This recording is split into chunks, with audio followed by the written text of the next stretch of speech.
আমাদের মধ্যে অনেকেই আছে যাদের ঘাড় হতে ব্যথা কাঁধ অবধি চলে যায় বা নেমে যায়। বিশেষ করে কাঁধের এই জায়গা থেকে ব্যথা তৈরি হয়ে কাঁধের এই পর্যন্ত নেমে আসে বা চলে যায়। যদি এই সিমটমটি কারোর মধ্যে থেকে থাকে তাহলে মাত্র 5টি এক্সারসাইজ করেই আপনি এর সমাধান করতে পারবেন। প্রথম যে এক্সারসাইজটি করব আমরা সেটি হলো চেন টাক এক্সারসাইজ। চেন টাক মানে যদি আমরা এটাকে ভিতরের দিকে ঠিক এইভাবে ধাক্কা দেই, ঠিক এইভাবে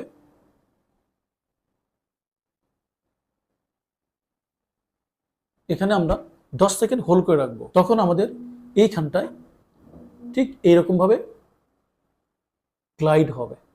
এতে ডিপ ফ্লেক্সর মাসেল সক্রিয় হবে, যার কারণে মাংসপেশির কন্ট্রোলটাকে আরও ইনক্রিজ করবে। নেক রোটেশন।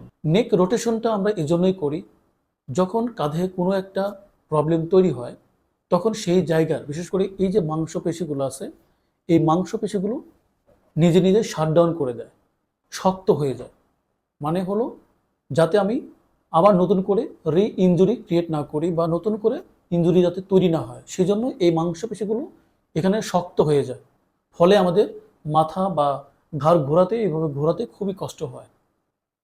যখন আমরা রোটেশনাল মুভমেন্টটা করব তখন এই যে স্টিফনেসটা সেটি ধীরে ধীরে কমে যাবে, আস্তে আস্তে ভালো হয়ে যাবে। এই জন্যই নেক রোটেশনটা খুবই ইম্পর্টেন্ট। নেক রোটেশনটা ঠিক আমরা এভাবে করব যাতে প্রপার ওয়েতে হয়। যেহেতু এখানে স্টিফ থাকবে সেহেতু আমাদের যে সাইডের সমস্যা সেই সাইডটাতে আমরা অপোজিট সাইডে এরকম একটা হাত রাখবো, রেখে এটাকে এদিকে ফোর্স করব, ঘোরাবো। কারণ স্টেপ থাকার কারণে আপনি কিন্তু সম্পূর্ণভাবে ঘোরাতে পারবেন না। এই জন্য হাত দিয়ে এটাকে প্রেশারাইজ করে হালকা প্রেশার, মানে অতিরিক্ত কোনো প্রেশার দেওয়া যাবে না, এতে আরও স্টেন তৈরি হতে পারে, ব্যথা তৈরি হতে পারে। সো ধীরে ধীরে আমরা এটাকে নিয়ে আসবো, পেইন যাতে বেশি না হয় সেদিকে খেয়াল রেখে। ঠিক এইভাবে এবং এখানে এনে আমরা ছেড়ে দিব, আবার নিয়ে যাব। এভাবে আমরা মোট 10 বার করব, মানে 10 বার সমান 1 সেট, এরকম 2 সেট করব। আপার ট্রাপিজিয়াস স্ট্রেস মানে এই অংশটাকে বলা হয় আপার ট্রাপিজিয়াস।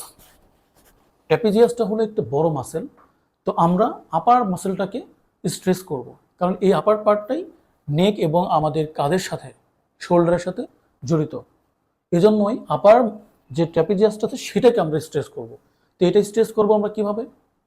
ধরুন আমাদের এই পাশে আমাদের পেইনটা খুব বেশি, তাহলে আমরা নেকটাকে, আমাদের মাথাটাকে সামান্য এদিকে ঝুঁকিয়ে দিব।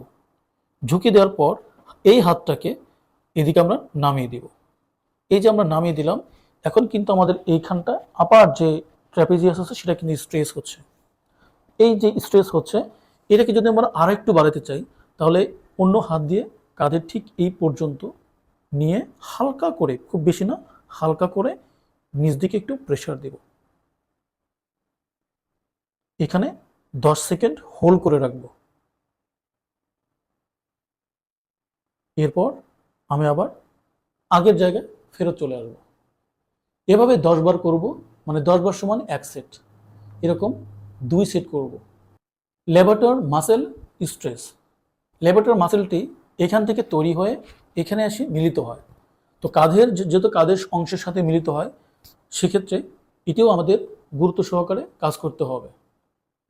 এজন্য আমরা আমাদের নেকটাকে সাইড ফ্লেকশন করব, আমাদের মাথাটাকে সাইড ফ্লেকশন করব, ঠিক সোজা রেখে এটাকে সাইড ফ্লেকশন বলা হয়। হাতটাকে আমরা পুনরায় নিচের দিকে নিয়ে যাব, আগের এক্সারসাইজের মতো নিয়ে যাব। এরপর এটা দিয়ে আমরা, মানে অন্য হাতটা দিয়ে আমরা নিচের দিকে চাপ দেব, খুব ধীরে ধীরে চাপ দেবো যাতে পেন বেশি না হয়ে যায়। 10 সেকেন্ড হোল্ড করে আমরা আবার আগের জায়গায় ফেরত চলে আসবো। Scapular retraction. এই এক্সারসাইজটা আমাদের কেন করতে হবে?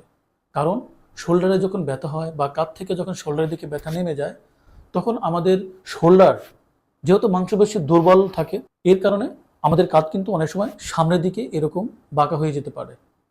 যদি আমরা এই এক্সারসাইজটা নিয়মিত করি বা এই ক্ষেত্রে করি তাহলে আমাদের এই সমস্যাটা সমাধান করবে, মানে শোল্ডারটাকে আবার স্ট্যাবিলাইজ করতে সাহায্য করবে এই শোল্ডার রিট্রাকশন এক্সারসাইজটা। কিভাবে করব? প্রথমে আমরা ঠিক এইভাবে সোজা হয়ে বসবো। বসার পরে আমাদের এই শোল্ডার দুটোকে একটু নিচ দিকে নামাবো।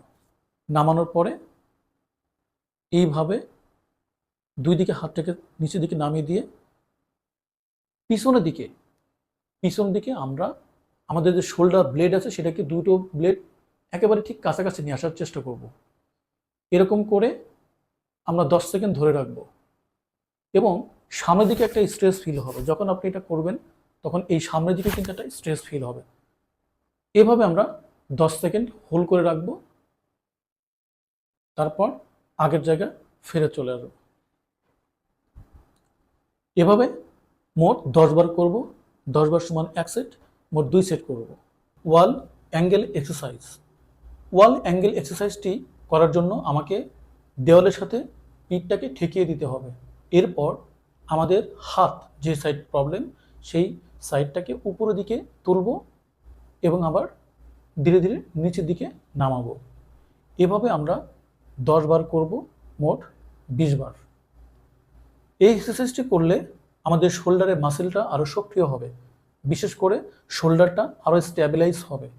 ফলে এটি একটি গুরুত্বপূর্ণ যে শোল্ডার জয়েন্টের স্ট্যাবিলিটি ধরে রাখার জন্য মাংসপেশিগুলোকে বেশি পরিমাণে শক্তিশালী করা বা সক্রিয় করা। এই এক্সারসাইজগুলো করতে গিয়ে সামান্য ব্যথা বাড়তে পারে, তবে ব্যথার পরিমাণ যদি বেশি হয় বা তীব্র হয় সেক্ষেত্রে ব্যায়ামগুলো স্টপ করে দিবেন এবং একজন ফিজিওথেরাপিস্ট বা চিকিৎসকের পরামর্শ নেবেন। ধন্যবাদ সকলকে।